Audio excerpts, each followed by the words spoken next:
Bien-aimés, ayez de bonnes fondations. Écoutons ce que nous dit 1 Pierre chapitre 2 verset 2. Il est écrit: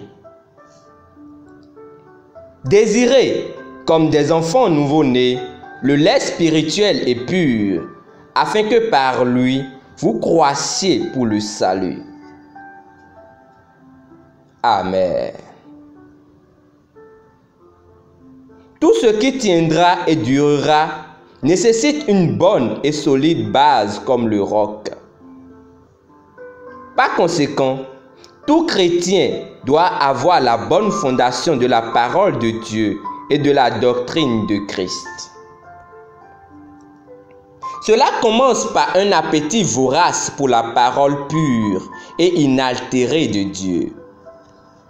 Rien d'autre que la parole de Dieu ne peut garantir votre croissance spirituelle.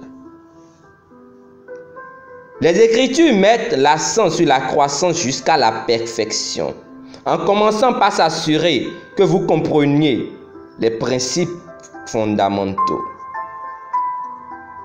Luc rapporte comment l'apôtre Paul a utilisé l'école de Tyrannus pour débattre et enseigner, présentant quotidiennement la parole de Dieu aux nouveaux chrétiens pendant 2 ans.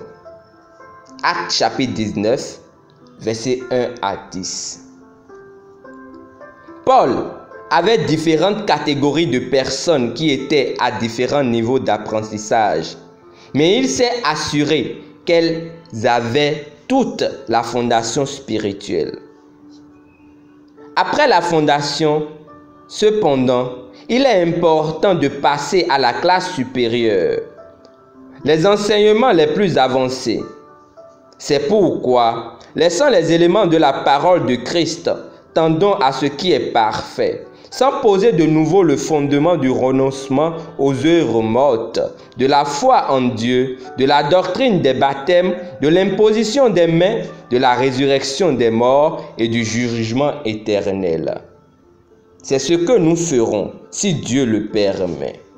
Hébreux chapitre 6, versets 1 à 3. Tous ces éléments aident à poser une bonne et solide base sur laquelle une vie et un ministère chrétien réussi et épanouissant peuvent être bâtis. Les paroles de Jésus sur le fait d'avoir une base solide pour votre vie sont une importante matière à réflexion. Méditez toujours-y. Il a dit: quiconque entend ces paroles que je dis et les met en pratique sera semblable à un homme prudent qui a bâti sa maison sur le roc. La pluie est tombée, les torrents sont venus, les vents ont soufflé et se sont jetés contre cette maison. Elle n'est point tombée parce qu'elle était fondée sur le roc. Par contre, quiconque entend ces paroles que je dis et ne les met pas en pratique sera semblable à un homme insensé qui a bâti sa maison sur le sable. La pluie est tombée, les torrents sont venus, les vents ont soufflé et ont battu cette maison. Elle est tombée et sa ruine a été grande. Matthieu chapitre 7, versets 24 à 27. Prions ensemble. Cher Père, je suis pleinement engagé envers toi et la parole de ta grâce qui est capable de m'édifier et de m'aider à marcher et à profiter de mon héritage légitime en Christ. Je suis bâti sur une fondation solide dans la parole et je grandis à travers la parole et l'esprit.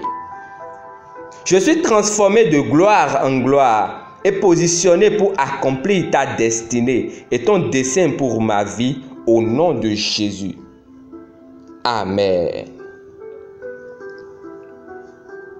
Pour une étude approfondie, lisons 1 Corinthiens chapitre 3 verset 2 et Hébreux chapitre 5 verset 12 à 14. Bâtissez votre vie sur le roc et non sur le sable.